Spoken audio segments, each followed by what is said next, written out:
Hello everyone, it's Dr. Jolene Falkenberg and this is Melanie Pierce. We are here to give you your weekly COVID update, and today we decided the question and answer forum and received some questions that were actually fairly consistent and redundant, so that's helpful. We know everyone has similar questions. So I thought we'd go by just introducing ourselves and our roles through the Department of Health. So I'll let Melanie start with that.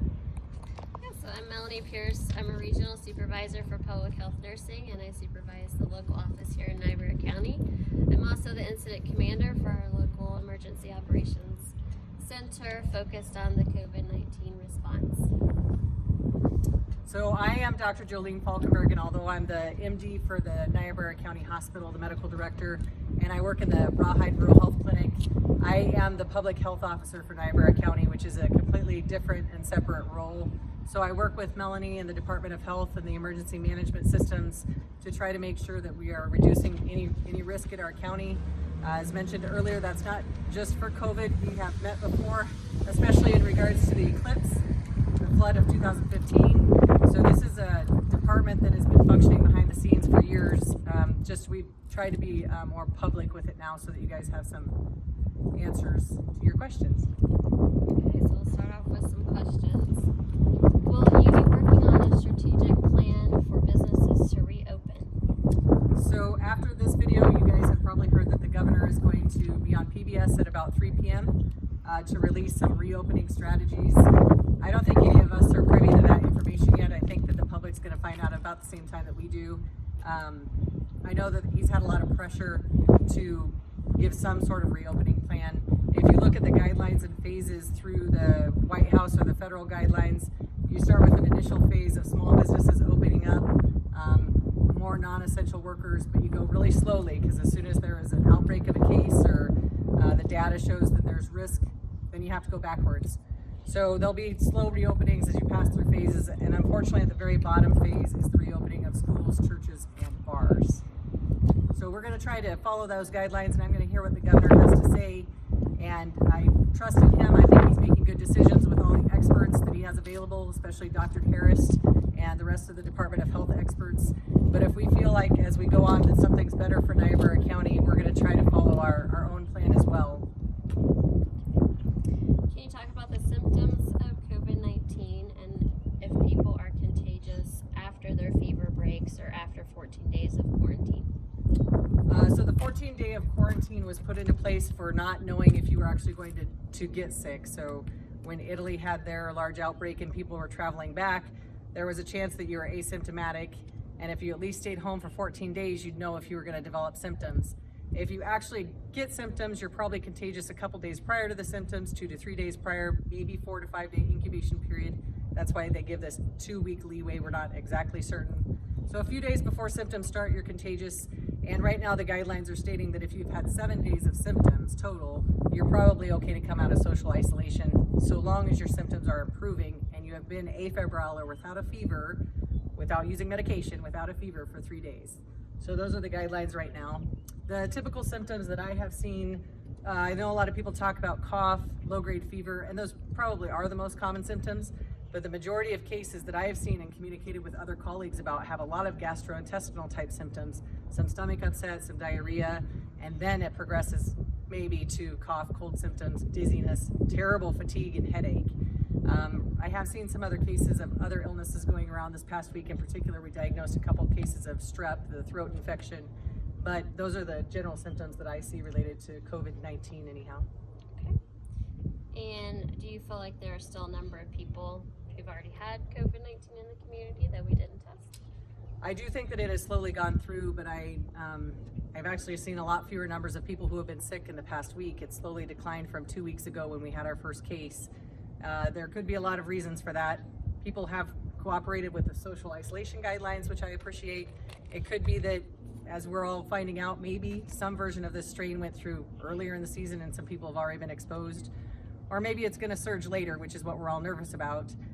There's also a possibility that it dies out with summer, so I wish I had answers to all of those questions, but unfortunately we can't continue to be stagnant. We have to try to reopen our lives and our economy, our children's education, and live amongst the risk of this virus somehow and be smart about it.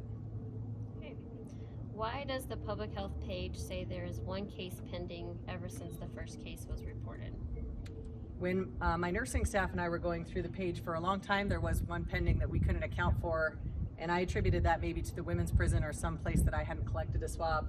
But in the past week or so, that's corrected. So we looked before this program and it still looked like it said 0 pending, which is accurate. I don't have any pending right now. I saw a case on Monday that was mildly suspicious but not ill enough to warrant testing.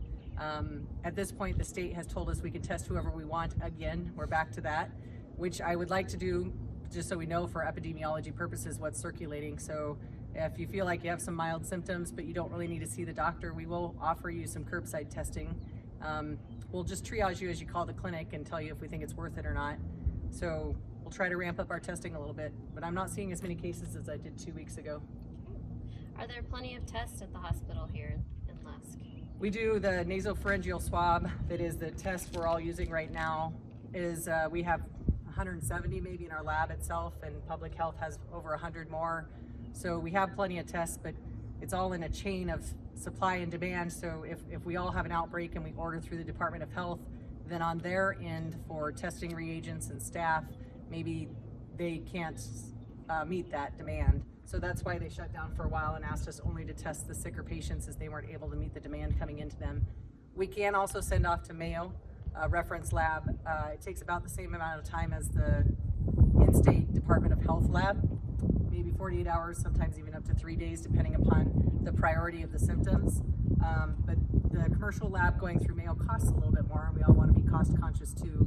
So I'll test you if you guys feel like you want it, and we'll go from there. Okay, great. How long does it take to get results when a person is tested? Initially, when I had really sick people, I got some within 24 hours, and I was really impressed by that. But then as the demand ramped up, it probably was a 2 to 3 day turnaround time, and that's still what I'm seeing. From what I can tell, that it looks like the lab does shut down for Sunday. I got some Saturday results that came back, so I'm talking about business days. If I send something on a Friday, it might delay it, but 2 to 3 days is the typical turnaround. And can you talk about the antibody test, if you have any available, and what it consists of? Antibody testing has been around for a lot of different viruses and other entities for a long time. What happens in the body is you have an acute infection stage when you release IgG-M or immunoglobulin, and then eventually at some point that changes to IgG, which means you've had the infection and you're likely immune. That's our hope. We think we've seen that.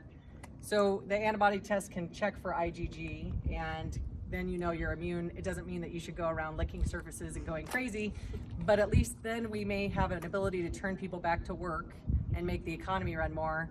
And also those people might be able to donate plasma for the patients that are ill with COVID. They found that may be helpful for a treatment regimen. The problem is, as a diagnostic tool, it is not recommended because we don't know when that time of transition is. Is it 1 week? Is it 2 weeks? When do you start to develop IgG antibodies? And there is a risk that the reliability, once again, isn't perfect. So there's 4 other strains of coronavirus that we test for during seasonal upper respiratory season, and I saw some of that in January and confirmed it on testing, and this antibody test would flip positive for those strains too. So we have to be kind of cautious about how we interpret it, because we don't want to just open everything up based upon an antibody test and it was the wrong route to go. So once again, we're still back to struggling with perfect testing and rapid testing. Rapid testing is what we'd all really like because it allows us to get back to normal, and there are some available, but we just haven't been able to ramp up production of those yet. That was all the questions that were submitted. Is there anything else you'd like to say? I don't think so. I wish that I could give you guys definite answers, but I'll just try to give you hope. In my experience with this family of viruses, it does die out during the warmer weather, and I think we'll all hope for that. And I know that everyone feels like this was overkill and they were controlled too much by their government. You can't look back if you did it wrong. You can't take away the loss of people or the loss of the economy or other issues. So I know we're all suffering from financial burdens, mental well-being issues and such, but if you do it wrong, then you can't ever do it right. I guess the only other thing that I'd mention, no one appreciates their nursing staff. I really appreciate everything Melanie's done for me. Heather, James has been kind. cursed along with me when I needed it, and my own nursing staff in the clinic and the hospital have been amazing. I really appreciate that. I don't know who's participating and watching some of these videos. I appreciate your support. Please recognize if you don't know me and haven't sat across my desk from me, to not judge me too harshly for the physician I am. If I've held your hand and taken your loved one through cancer or death, or helped you raise your baby, we have a relationship. If you don't have that relationship with me, then I hope you trust me otherwise. Thank you. Yeah, thanks everyone. Bye. Thank you.